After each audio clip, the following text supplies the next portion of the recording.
Hi there, I'm Molly, And I'm Jamie. We're the owners of Hired Hand Software. and this is Season 6 of our From the Pasture podcast. For more than 15 years, we've been helping breeders promote their pedigree livestock with our easy-to-use, animal management-driven website software. Each week, we bring you stories from the pasture, breeding philosophies, ranch traditions, cattle knowledge, and conversation with folks using Hired Hand to power their livestock marketing. So settle in for today's episode of From the Pasture with Hired Hand.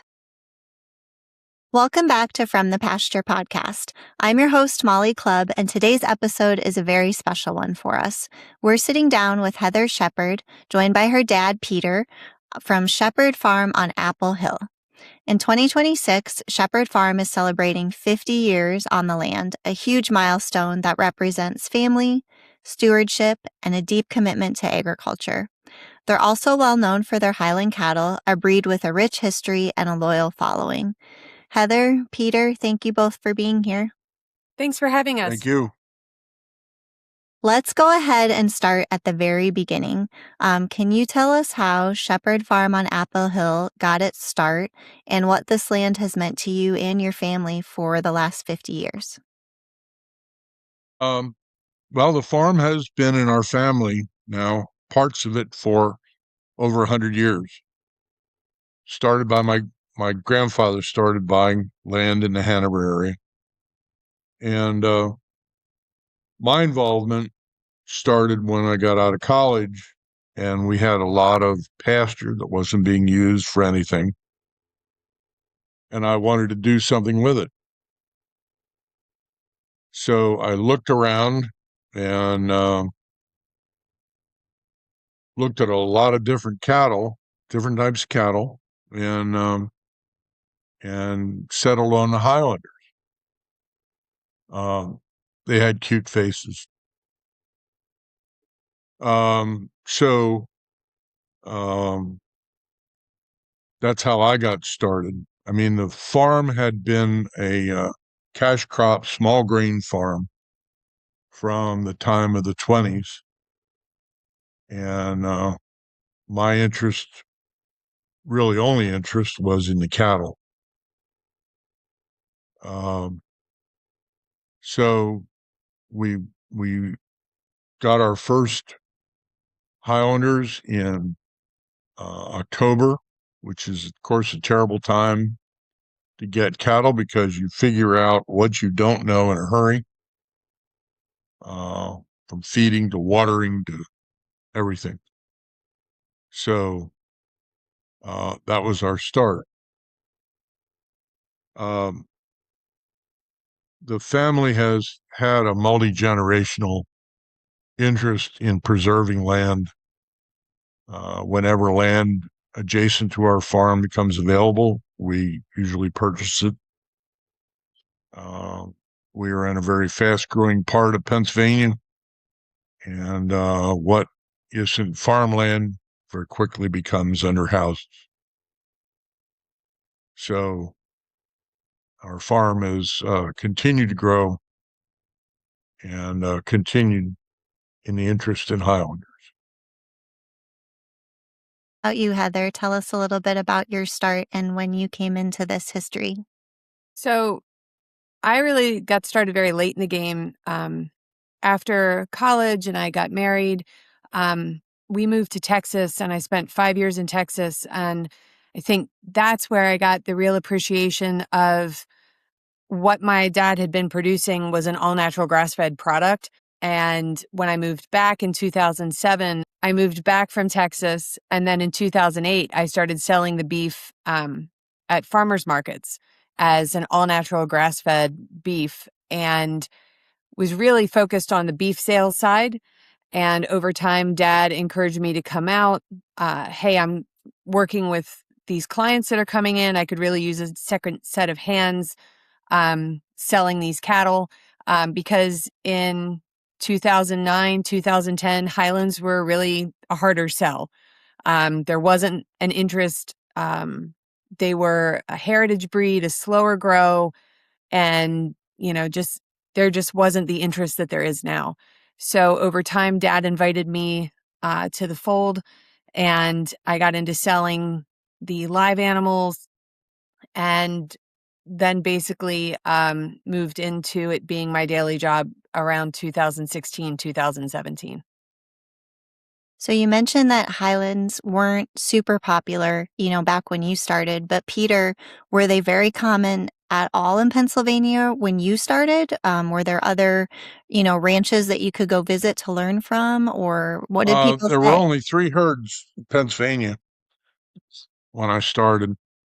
And actually, some of the registration numbers of our cattle were in the 9,000 range, and now they're up in the 62,000, 64,000 range. So a lot has happened. A lot of farms have started raising. But again, I looked at a lot of breeds, and although they all have great traits, I just settled on the Highlanders. How many head did you start with? Um, it would have been 8 cows and a bull. So we're Bull's going name is Legend. He was. to, I feel like there's a story there. Well, whenever he wanted to change pastures, he would just put his head down in the wire fence until the wire was low enough and then just step over. So it was a challenge keeping him where we wanted him to be. Well, tell me a little bit about what the farm looked like in those early years. So, we're gonna, as our interview progresses today, we're gonna talk a lot about things that are important to you all, like the land stewardship aspect, different things about the cattle and the preserving the breed. But just back in those early days, what did the farm look like? Maybe talk me through changes that you've had to make physically to the land or to buildings, to support your growing program, just those types of changes. Well, I started with 2 pastures that had been left uh, to grow up in briars and weeds and whatnot. I didn't have a usable fence around either one of them. So started with getting the fence back. Highlanders will eat things that other cattle will just go around. They'll bypass. And they're very easy keepers. I don't think they eat nearly as much as Hereford or an Angus, but they're not as big either. So, but they will make use of poor pasture, which is exactly what I had. I had to put a water system in because when there had been animals there previously, they just used a siphon and a hose. That didn't work very well in the wintertime.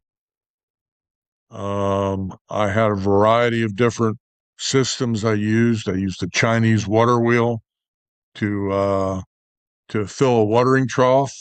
Then I went to a hydraulic ram, which I used for several years.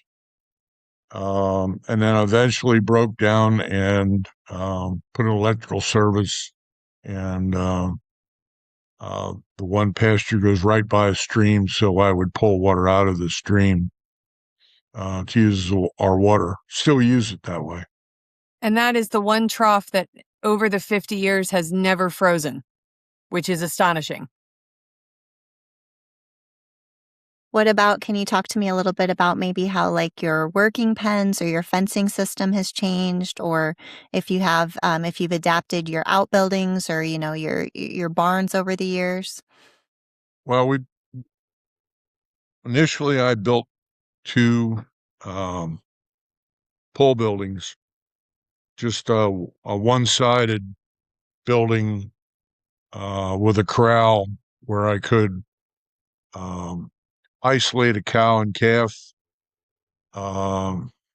When they have problems, you want to keep them in for a couple days. But all cattle are very subject to getting pneumonia.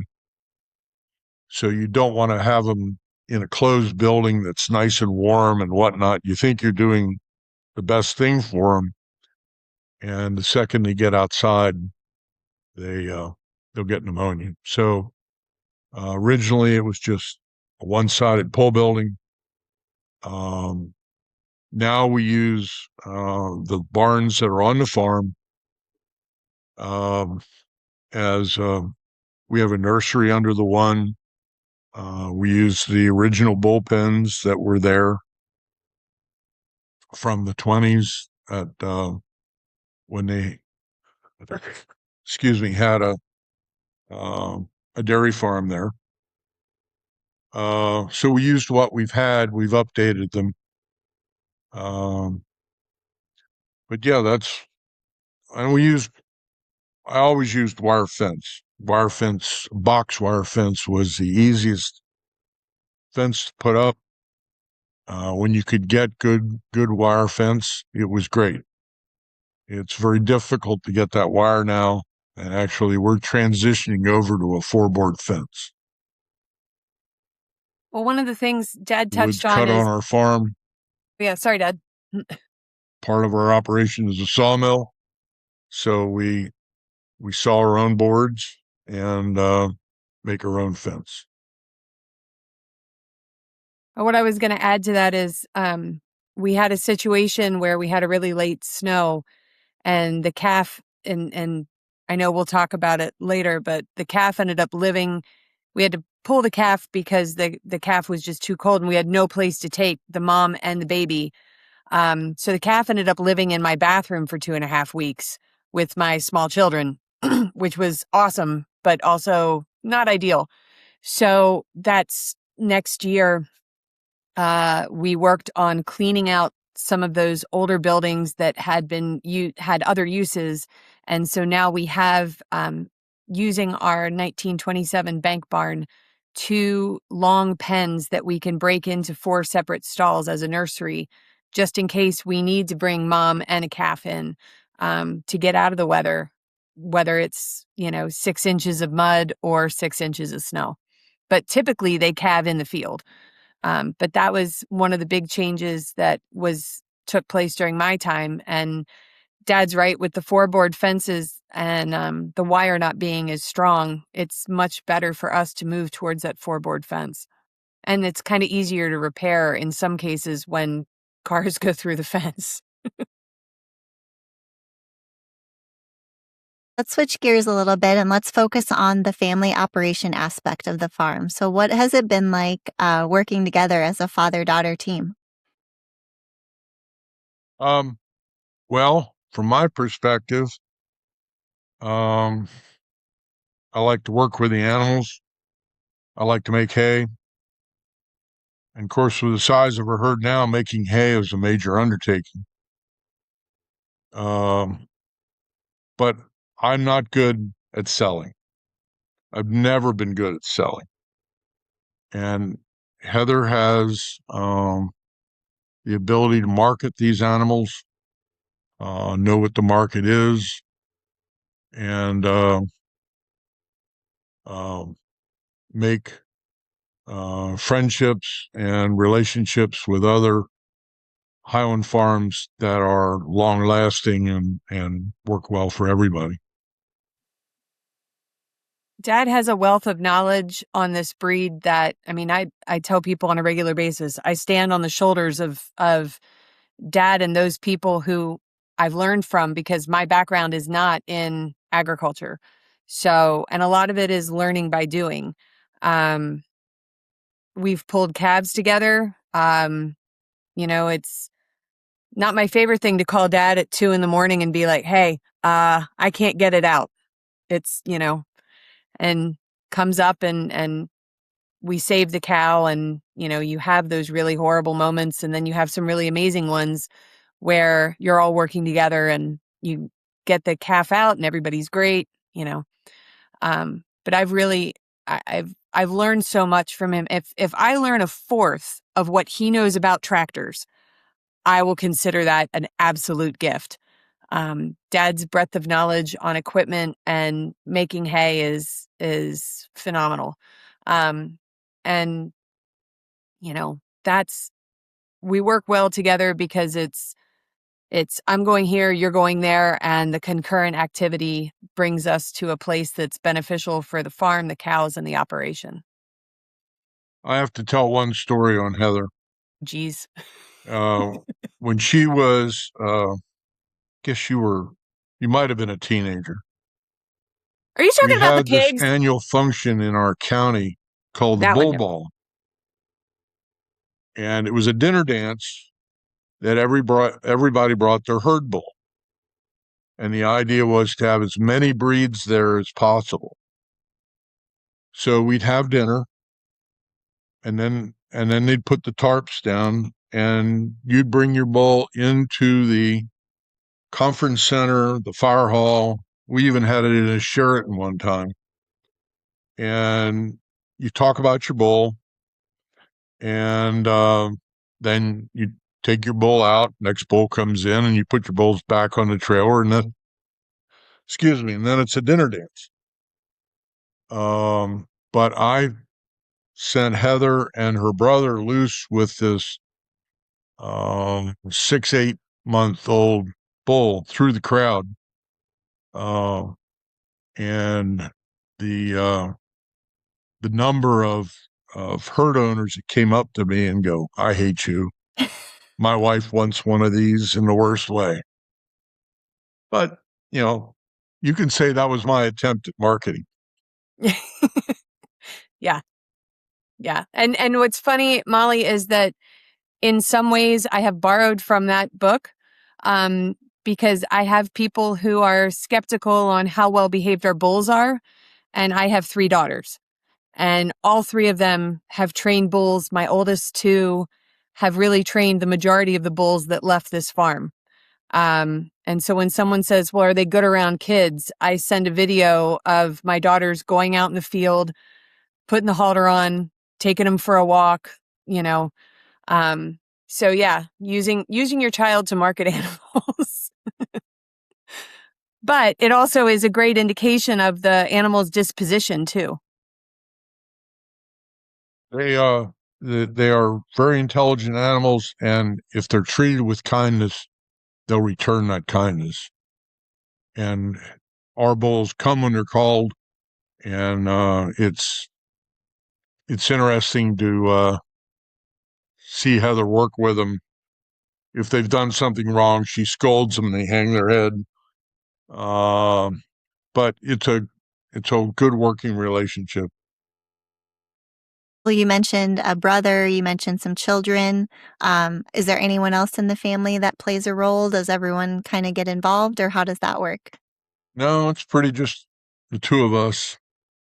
Well, and Eva and Karis and Maisie are my daughters. Oh, yes, Heather's daughters. What do they take an interest in specifically, Heather, besides helping train the bulls? Yeah. Well, they actually help halter break all the animals. They work on the farm, so on weekends they're doing herd checks, trough cleanings, the bullpen cleanouts. My oldest is she's at college now, but she's been working on the farm since she was 13. They've helped pull calves, helped rebuild fence when cars go through, helped, I don't want to say chase animals, but, when they get out, get them back in the pasture, that sort of thing. Even when we have bottle babies that end up on my side of the farm at my barn, they help raise the bottle babies. Everything from cleaning the pen to, actually making the bottle and the fun part. My oldest is actually, I think, because of her time on the farm and realizing what a special place it is, she's majoring in biology and environmental studies with a concentration on conservation. So this summer, she's actually going out to Yellowstone with her university to conserve native medicinal plants at Yellowstone.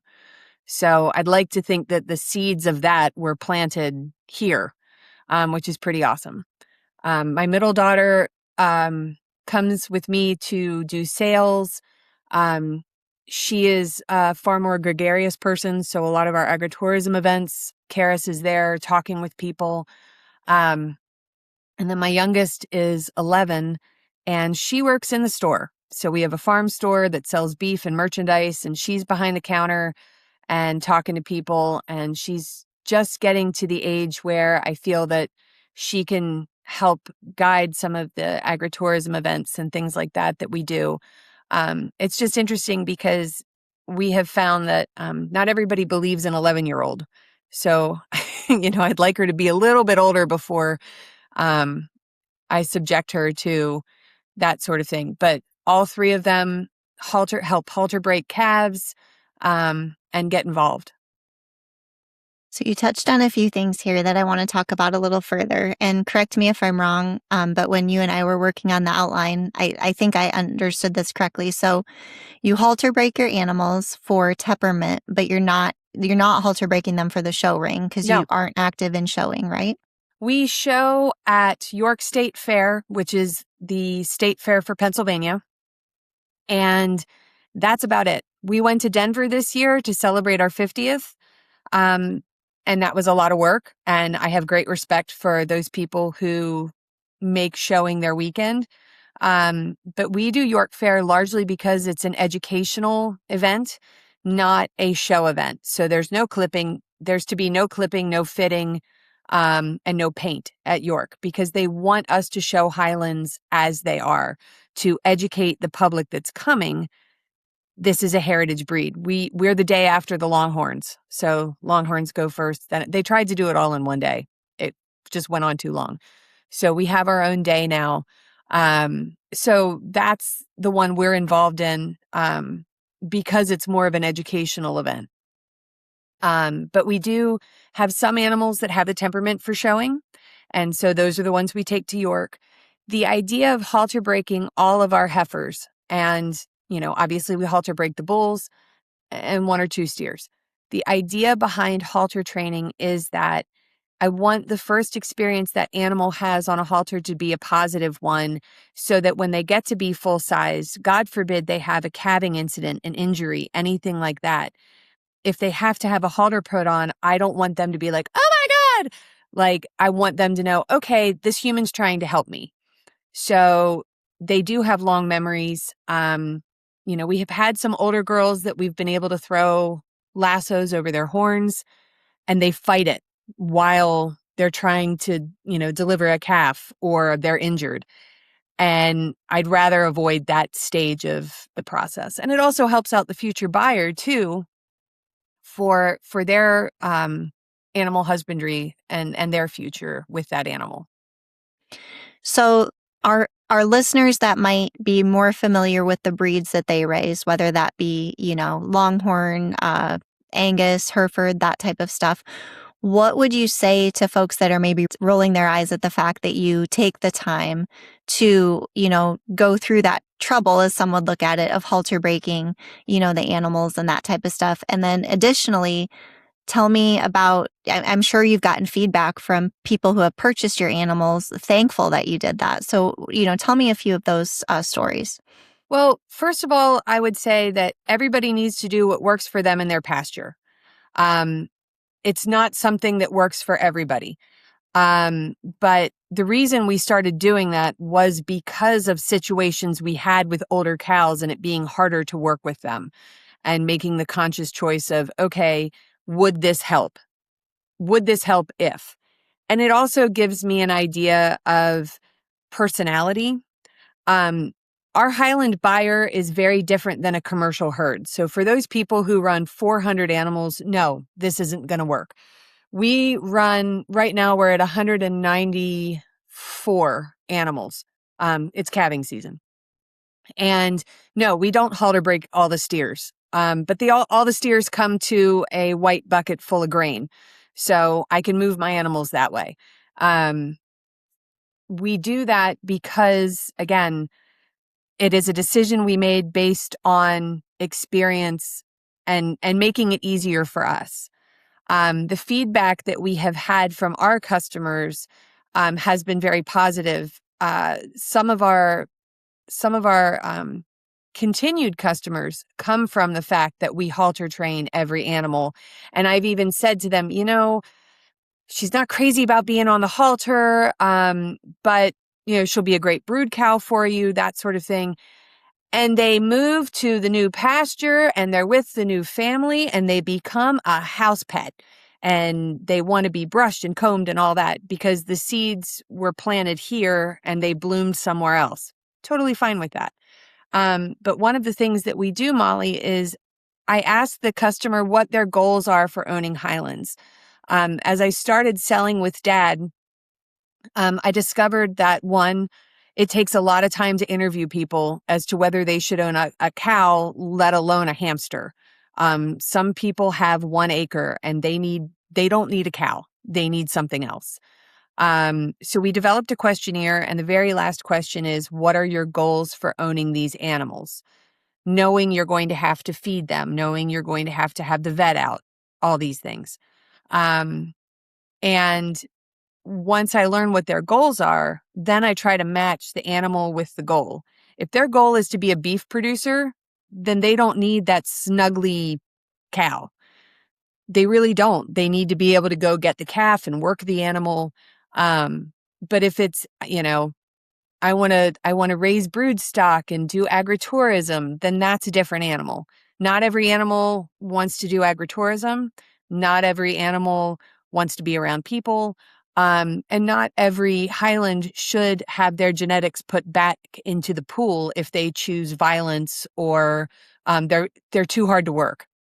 And I take the reputation that Dad has had very seriously, and I don't want to do anything to jeopardize that. So I want to sell an animal that meets the goals of the customer. And I can think of 3 examples where we've tried to throw a halter on the animal, and it was just too dangerous. And now she's happily in the beef program. So, you don't want to sell something as brood stock that is dangerous to work. Well, I feel like this is a really good segue into a section just about Highland education in general. So for our folks listening that may not be familiar with this breed, let's talk a little bit about what makes them unique. So talk to me a little bit about their overall maternal traits. Dad, do you want to do this or do you want me to? Well, they are very protective of their calves. They never leave their calves unattended. Sometimes you'll see one cow babysitting 3 or 4 calves, but they don't leave them. And they are very good mothers. We've had some cows that, and I'm sure this happens with all breeds, but we've had some cows that would help nurse somebody else's calf if that mother wasn't capable of giving enough milk. So they are very maternal and protective. Honestly, we very rarely have to pull a calf. They have great calving ease, and but on the whole, Highlands are very docile. They're easy to work, and so when you have one that chooses violence, you don't want to breed that, no matter how good their pedigree is. You want to make sure that you're pushing forward that easy handling animal and those genetics. That, like Dad said, they're excellent foragers. They eat a wide variety of things. If you look at our pastures, all the tree lines are trimmed, and it's not because we went along with the trimmer. It's because the cows are eating the leaves regardless, which sometimes I wish they wouldn't, but they do it anyway, and they're fine. And of course, you have the horns, which all registered breeding stock has to have the horns. And they use those for temperature control, communication, protection. And there's even studies that show that because the horn goes in through the sinus, it improves their ability to smell. And then you have the long coat, the dual coat, which is very distinctive. And that is your long guard hairs on top that keep the weather out and insulate them with a downy undercoat. So they prefer to have an inch of snow on their back to, the extreme 100-degree temperatures and that sort of thing. Right now, a lot of them look awful because we had a warm snap. And so around May, they start looking terrible because they're shedding out, and then once they shed out, they look fine again. But they look like they look like a matted mess until they rub all that off, which is what the box fence is for. So I know this may be kind of a hot topic, at least, from maybe the internet. What is the correct or typical size for mature Highland cattle? Males can get anywhere from 1,700 to 2,000 pounds. We owned a bull that was probably, what would you say Barabbas was, Dad? 2,400? He was massive. Yeah. He's a massive bull.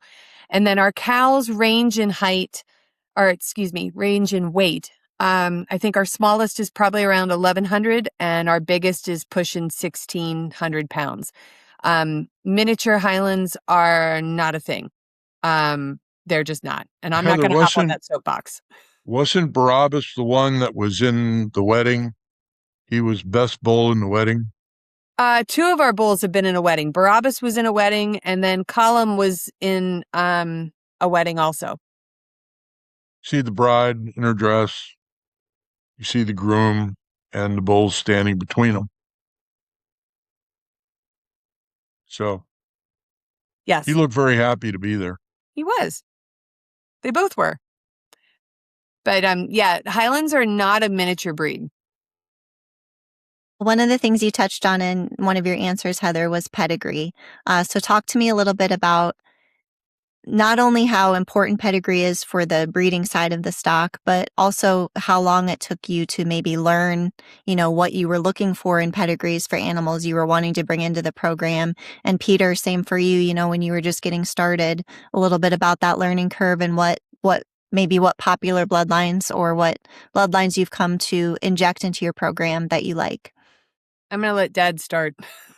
Well, when I started, the premier herd country was Pitcher Mountain from Maine, and they had the best animals.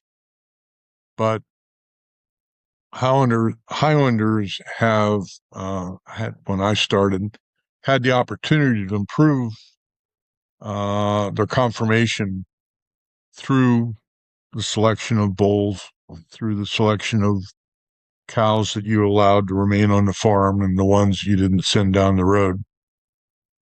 And in recent years, Heather's been working with a variety of bulls, whether it's through AI or whether it's we borrowed bulls for the winter. Farm owners are happy to get rid of that obligation for the winter. And it works out well for us. So, Heather, you can add whatever you want to that. Okay. I started learning pedigrees by using the American Highland Cattle Herdbook and seeing what family lines I liked, what lines were repetitious. One of the things Dad imparted to me was it's important for an animal to have clean genetics. So we don't do any line breeding on the farm. We try to make sure that the animal is genetically diverse as possible. And if there is a repetition, there has to be a reason for it. Or, for example, there are times where I'll see a bull that he's an impact bull, and I'll see him as a grandparent on one side and a great-grandparent on the other. And that's okay to, in my opinion, to repeat an animal who is an impact bull. But there are so many genetic options right now and so many bulls that have been pulled for artificial insemination that maybe aren't as good as they should be. We have done some collection on farm, and it's because the animal is consistent, has excellent conformation, and really gives things to his calves that I can say, yes, Snowland Olaf will make your animal look like a cinder block with a nice wide back end for easy calving and adds length. And he does it like a cookie cutter to every single one of his kids. So we collected him. I try to find, when I do artificial insemination, try to find what their average calf weights are, show me some progeny, if there is any. I like a bull that has a record before he's collected, as opposed to just collecting him because, oh, I have this bull, and it's easy money. So I'm a little picky now that I have taken the time to really research our herd and see from where we came, and then try to figure out what we need to improve and where we need to go. We have 2 bulls right now that I'm super happy with their progeny. And we just sold Snowland Olaf, and I think he's been a phenomenal bull for us. We do have his semen available. And the 2 bulls I currently have, one is from Shat Acres, who is the oldest current herd in the nation. And Legacy has given us some wonderfully consistent calves. And then on the other side, our newest guy, his name is WL Nitty Gritty, and he is from Winland Flats, and he is a son of Philip of Glenorm, which is a Scottish import. I thought it was really important to bring Scottish bloodlines into the fold. But one thing that, and when I was talking with Josh Krenz about it, I said, I want to see pictures of his mom. And he's like, oh, this is this pretty photo. I'm like, no, let's FaceTime. I want to see her walk in the field. I want to look at what she looks like. And let me tell you, if Candy ever came up for sale, I would buy Nitty Mom, even though I don't need her, because I think it's important to know what the maternal side looks like just as much as the sire, because you get a lot of conformation and traits from the bull, but the dam does a lot too, especially when it comes to disposition and udder condition as well. If each of you had to pick a favorite bull, dead or alive, all time ever, who would it be? Yeah. Man, Dad, that's hard. Well, favorite bull? For me, it would be Buddy. Oh, yeah, I Creekside know. Buddy. Buddy was great. He was, maybe didn't have the best conformation, but he was. No. Buddy had great conformation. Great conformation. He was a hell of a guy. Oh my God, we kept him for 6 years. We have so many daughters in the field.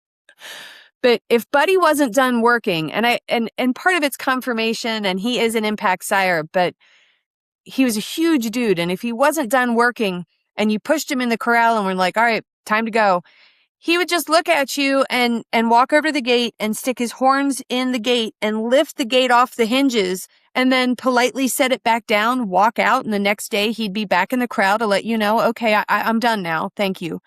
Just a polite, easy guy. And his daughters have great feet, great udders, wonderful dispositions. And our herd is just full of Buddy daughters, because Dad liked him so much. I'm really hard pressed to pick a favorite because, I would say Olaf, because of how consistent he is. His calves have great calf vigor, average calf weight of 58 pounds. You know what you're getting. And his disposition, I cried when he left. He's in South Carolina right now with a great family, but he, again, easy to work with. When it was time to bring him in, I would walk out with him and just put the halter on. And he, because we had him during COVID, and of course I had nothing better to do, my daughters and I saddle broke him. So my youngest has actually ridden a bull because we threw a saddle on him and he was like, oh, okay. And he didn't care. They actually presented the national anthem from the Olaf's back holding the American flag. So maybe it's a little of an emotional, I love this bull. But there are some great bulls out there. Like, I'm excited about the Philip of Glenorm that we now have in the fold. I think he's a great looking bull. I've always liked Angus 8th of Dunvegan, just because of the way he's put together. They're very traditional Scottish guys. And I feel like Olaf is a very traditional Scottish bull. He's not trying to be the biggest, the baddest, whatever. He just is I feel what a Highland should look like. Do you feel like the breed overall is losing some of that Scottish influence? Is that why you feel strongly about kind of interjecting some of that back in? Or tell me a little bit about that. I don't know that the breed is losing it. I think I mean there's some amazing bulls we've used out of Germany. And I will butcher the way they pronounce it, but Claudicum Moore II von Sunderberg is out of the von Sunderberg fold in Germany. That's another bull that I absolutely love. His progeny, we've gotten 3 out of him, 2 of them heifers. Oh my gosh. Absolutely outstanding bull. But I think sometimes, and I probably goes with all breeds, Highlands aren't supposed to be gigantic. They were the traditional family bull, or excuse me, traditional family cow. So as we go for bigger, are we losing the ability to procreate to keep that, or to keep that traditional size? Sometimes if you feed an animal for show stock to win, so it's the biggest animal in the ring, how does that affect the animal's long-term ability to produce? What is their progeny going to look like? Are they going to be that big, or is it just because they've had that much nutrition that they've gotten so big and then their progeny is actually smaller? So I don't really have an answer to that. But I think we have to remember who we are. Dad's always been looking for that traditional Scottish type, that traditional Scottish animal. So that's part of the reason I turned to Shad Acres, because they also have that same philosophy of that traditional bull size. And then, being able to kind of reach into Scotland and get an unrelated bull from Winland Flats has been a great boon. But, that's one woman's opinion in her own pasture. Well, another pick one question. We're recording this interview during calving season, as you mentioned. What calf or what pairing are you most excited for this year to hit the ground? We got our first nitty babies. And oh my goodness, so happy about seeing the first, because it's a gamble, you buy them at under a year old and you're looking at your mom and you're looking at dad and you're like, please let this animal be good. But you could see his shoulder was really great and he had this big back end, and his disposition. I mean, we picked him up in a parking lot in Frederick. And he walked onto the trailer, kind of looked around and, just wonderful. And the calves that are out are so consistent. And they're vibrant. And it's kind of exciting. That's what I was excited. We have 4 calves coming. We've got 3 of them on the ground and they're healthy and nursing. And what I did with Nitty was I paired him with, one, Woodwatch Ian daughter, who was a previous bull we had, an Snowland Olaf daughter, an Apple Hill Dagda daughter, and a Apple Hill Mr. Tinsel. So all of the bulls that, 4 different bull daughters paired with this new bull. What am I going to get? And because it's a huge genetic spread between those 4 girls, and to see the consistency across not only different matrilineal lines, but also different sires is really exciting. So we have 1 left. Her name's Pixie, and we'll see what Pixie gives us. About you, Peter, is there anyone that she didn't mention that you're excited for? Well, we're trying. This is Nitty's first year, so be very interesting to see how his calves turn out. But no, not particularly. I think we have 5 on the ground now. We have 6 on the ground right now. 6. Legacy kids haven't shown up yet. I don't know what Legacy was doing for the first 2 weeks out, in May.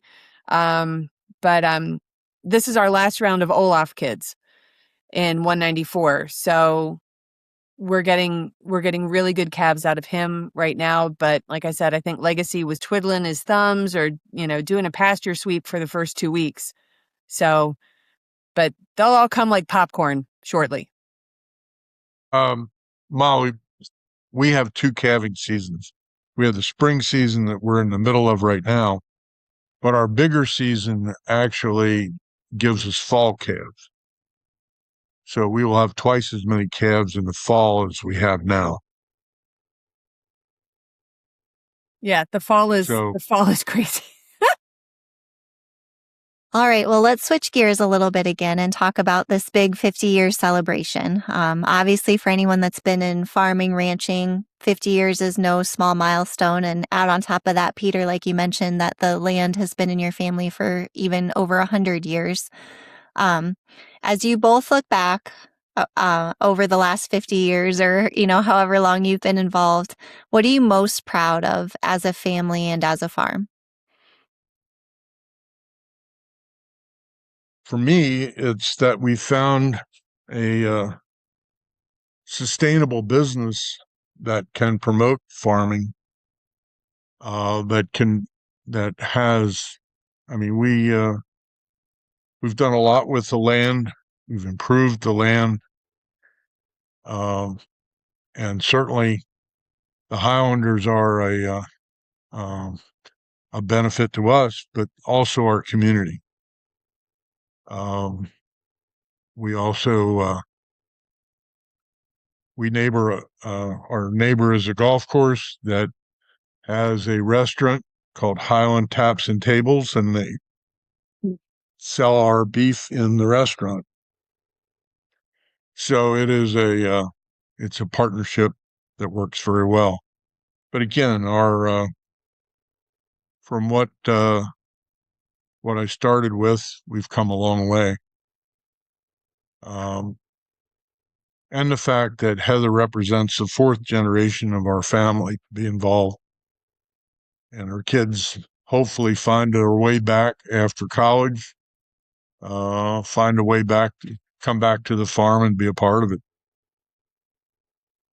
That'd be super. Even though I haven't been, Highlands have always been a part of my life. When I was a kid, it would not be unusual to have snow on the ground and a calf in the kitchen. But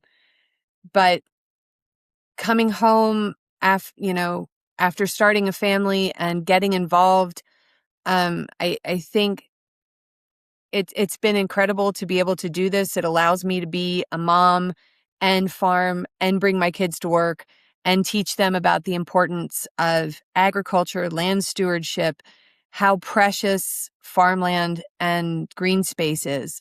And then when we turn towards agritourism, to be able to share that with the community and maybe plant the seeds with kids that this is important, that we are in two counties. We're in York and Adams County, and they are the fifth and sixth greatest agricultural producers in the state. So maybe these kids aren't working Highlands, but they could go into agriculture. They could see the importance of agriculture there. And I think the cows have been part of this community for so long that when we reach out and we partner with school districts to do fundraisers for either FFA or the music department, or we're doing things for Hanover Santa Cabin where the cows go in July and it's Christmas in July, and people, pay to brush the cows, and that money goes towards Santa's cabin, which is a 90-year tradition in Hanover. It's a great way to be able to partner with the community and get them thinking about, the importance of agriculture and these animals. And the fact I get to do this with my dad and my kids is pretty awesome. What do you all have planned for your 50th celebration? So we have a couple things planned.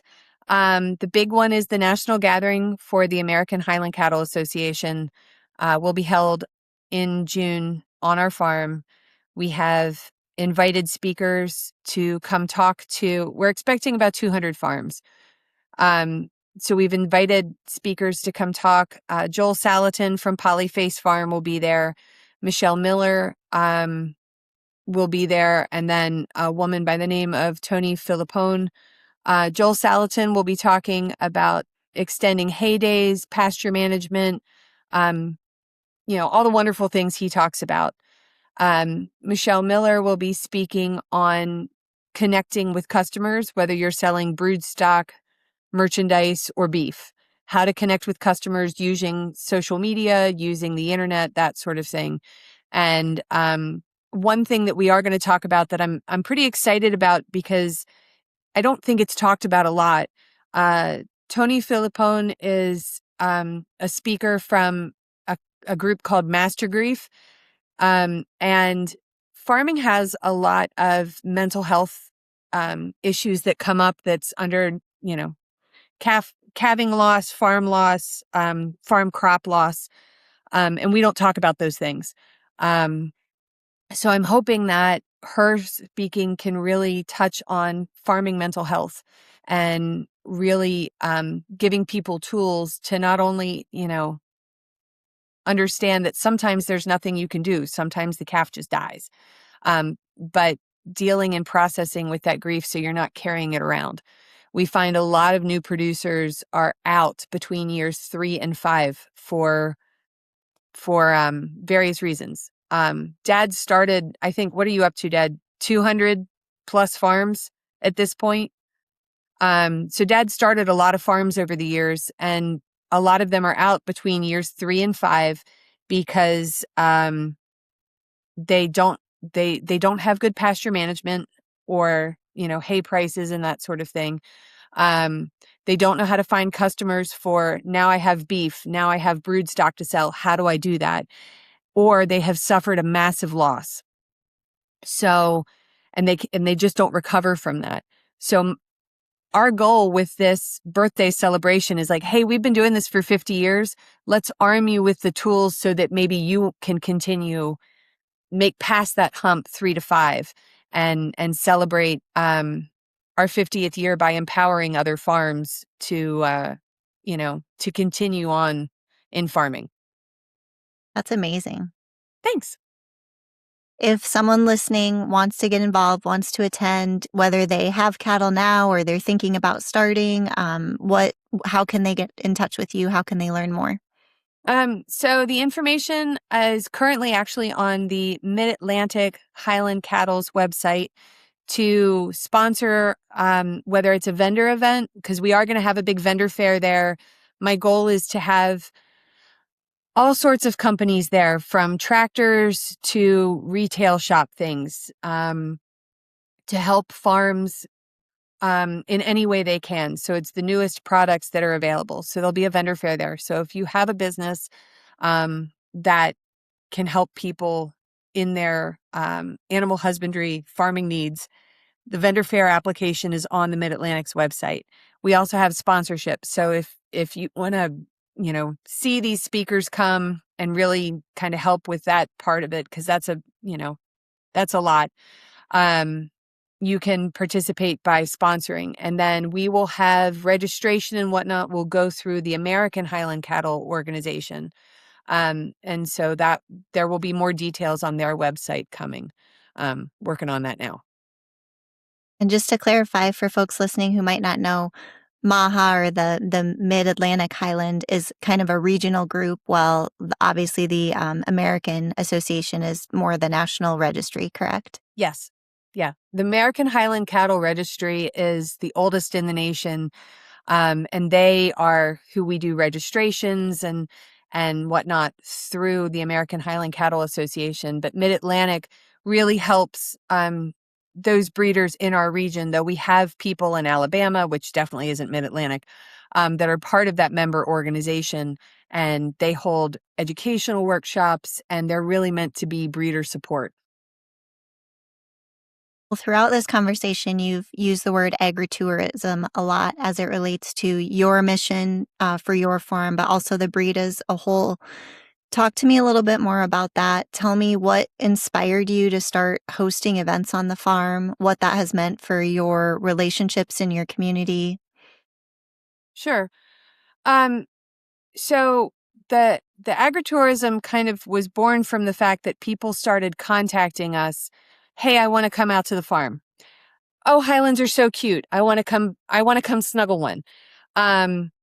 But the main idea for that came from a conversation that I had with a friend over coffee. And it was when I was working with the cattle early on, and I was describing some of my girls like they were people. And he said, "Why do the cows have Facebook?" And this is like 2010, between 2010 and 2014.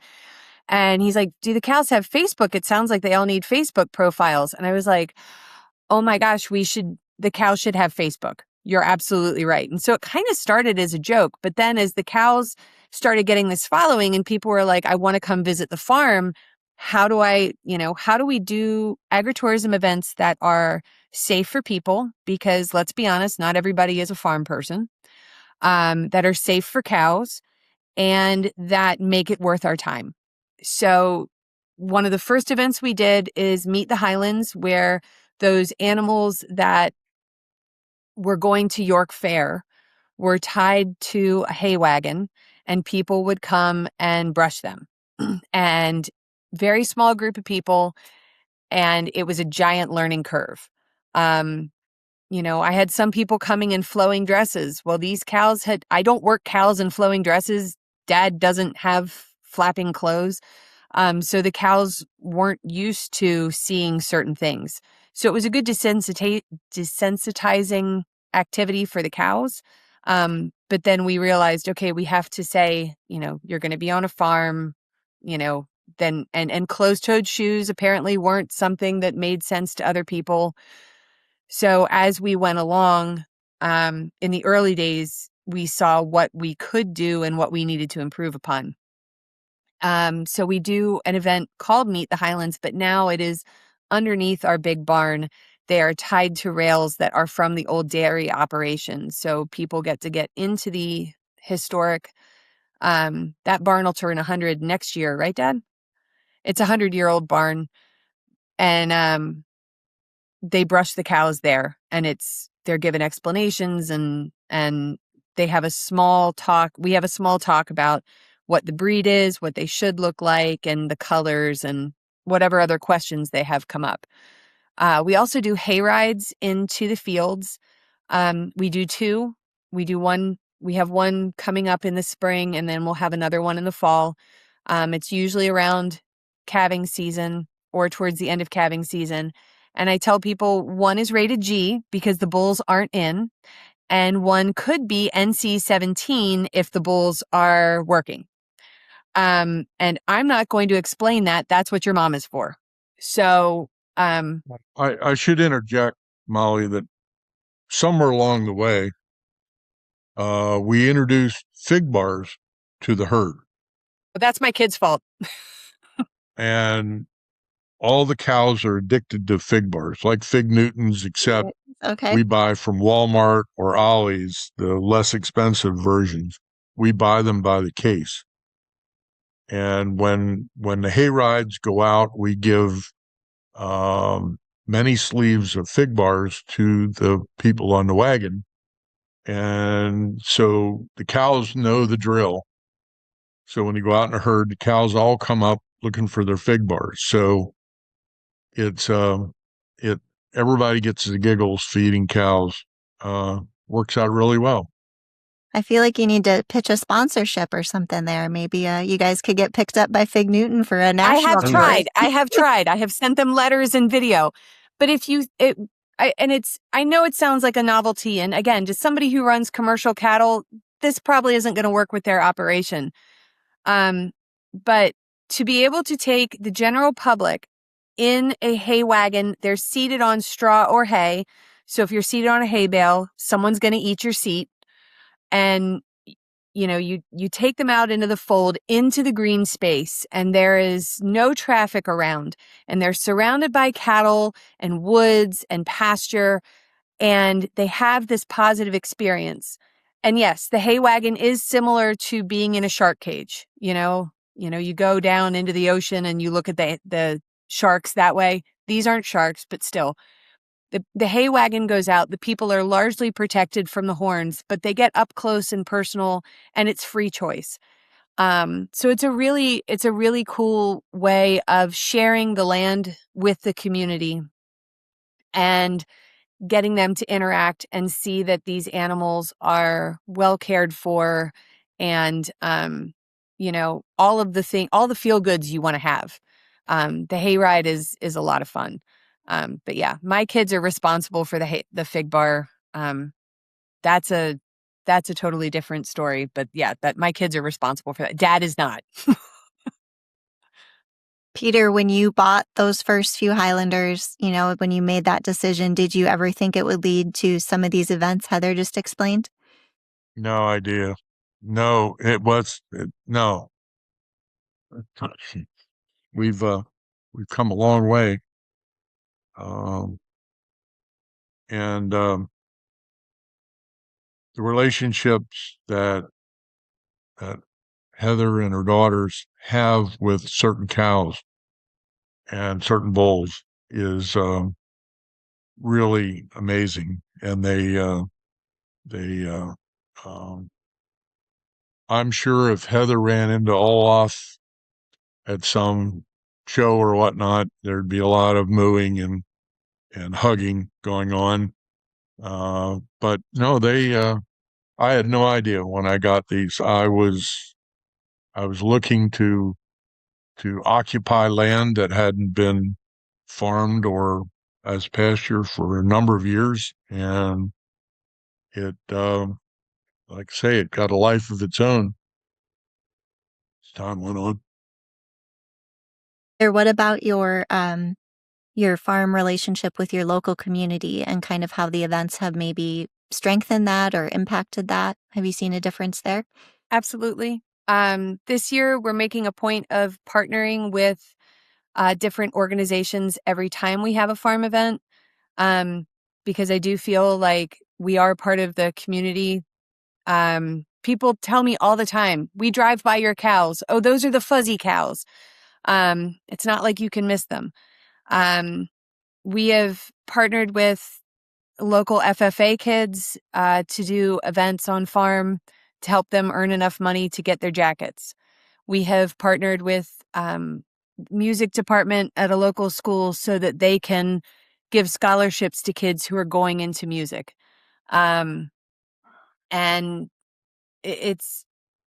there are other, and then of course, Hanover's Santa Cabin is another one that we partner with because that is an important part of our community. And it's not only community outreach, but it brings different people to the fold. Someone who may not have found us otherwise. And maybe that's a new beef buyer. Maybe that's a new person that, is, there for a stuffed animal, or we partner with a cosmetic chemist to make tallow soap so that we try to use every part of the animal. It's one more person to come to the farm to see what we do and see the conservation, to see the breed preservation and the stewardship that's going on. And it's a wonderful relationship to establish. I'd like to pick up on something you said when you told the Facebook story. If you both are okay, I'd like to talk a little bit about the internet and how that's impacted things. Oh, it's so different. It's so different. So Dad and I were talking, and I said, when you were looking for a bull, when it was time for a legend to move on, how did you find a new bull? And he's describing the sales process, right? So you take a picture and then you take it to be developed. And it wasn't a 1 hour develop, it's a week. And then you hope that the picture you took comes back and it's okay. And then you send that to somebody via snail mail. And then they have to look, it has to get there. And then you have to find a time to call. And it's this long, laborious process. And now I can do a live feed from the pasture. I can FaceTime people who are interested in purchasing animals. So the internet has changed sales in a lot. With our Instagram and our Facebook, and we have more followers on Facebook because I did that first. I have this following that I'm so blessed to have. They follow the story adventures of the day, or, I'll get messages. Oh, I'll put something out there that, so-and-so's not feeling well or someone's about to calve, and then I don't do an update. And I have people who are upset because they didn't know that so-and-so had her calf. One thing we did this winter, when we were open in February, it happened to coincide with a bottle baby's birthday. She had been born 2 weeks early, and all of my followers, watched her grow up. Well, she had her first birthday. The number of people who came to wish Teeny a happy first birthday and to pet her on the head and feed her a fig bar. I mean, it was awesome, totally surprising, and really cool. But it also means that you have to be really responsible with what you put out there. I'm not videoing constantly. You have to know when to put the phone in your pocket and focus on what you're doing.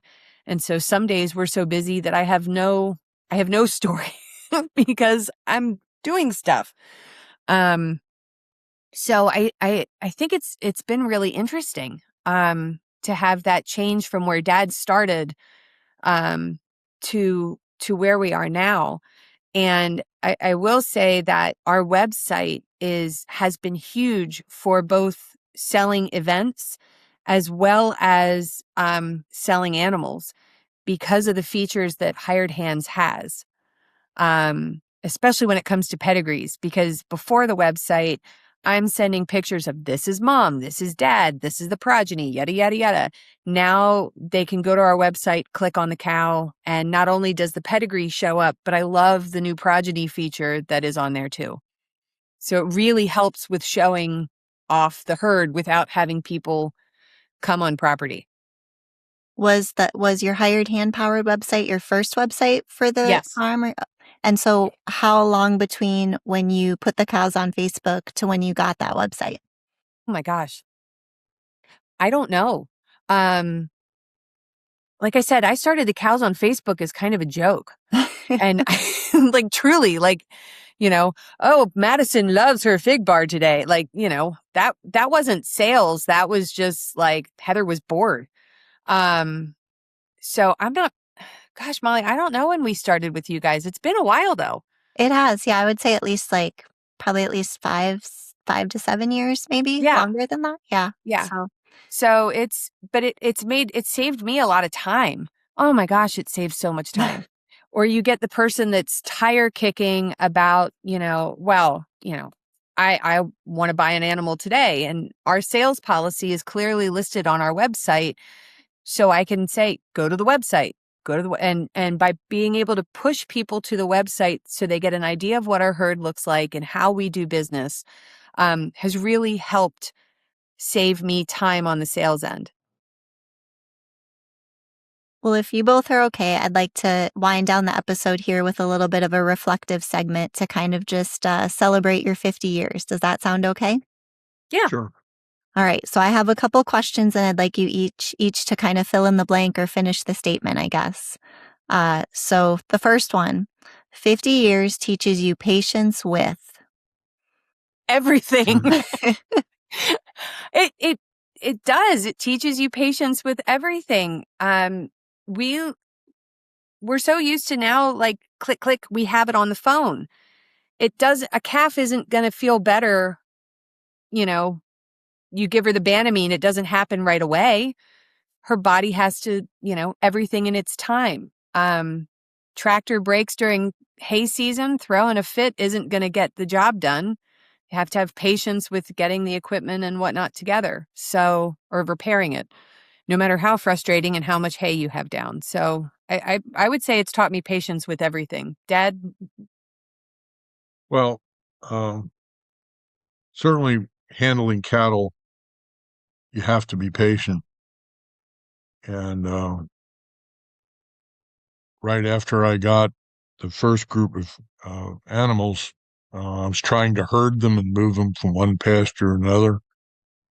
And the bullet had enough, so he walks up to a post, swings his horn, and breaks a brand new fence post in half. And I went, well, okay, I think we're done here today. So come back the next day, he's in a better mood, and we got the animals moved. But going forward, we've learned patience. That's what works very well in handling animals, especially the wide variety of personalities. And maybe today will work, maybe tomorrow would work better. Okay. So patience. All right, the next one, 50 years teaches you to value this. Well, first of all, I value my relationship with my family, with Heather, with her daughters, and the fact that we share this experience together. I mean, our recent trip to Denver to the national show, we all worked very hard to present our animals and to watch my two granddaughters take their animals into the sale ring and present them as well as they did. I think meant a lot to the results we got. They were very poised in doing what they did, and so that the time I spend with my daughter and my granddaughters is very important to me. I can't really top that. No, it does teach you how important family is because, gosh, when you have an animal out or there's an animal in crisis and you pick up the phone and you know you need help, you know you have it. And it is a blessing to know that, your family has your back. I feel like maybe we should just end on that one because that was really good. Very, very honest. Let's see. What's my next question here? Let's look ahead. All right, let's talk about the next 50 years. So what are your goals or dreams for the next chapter? Wow. Well, my goal is to discover ways to make the farm sustainable, to make it profitable, continue to make it profitable, and move that bar forward. Obviously, I'm good health. I enjoy making hay.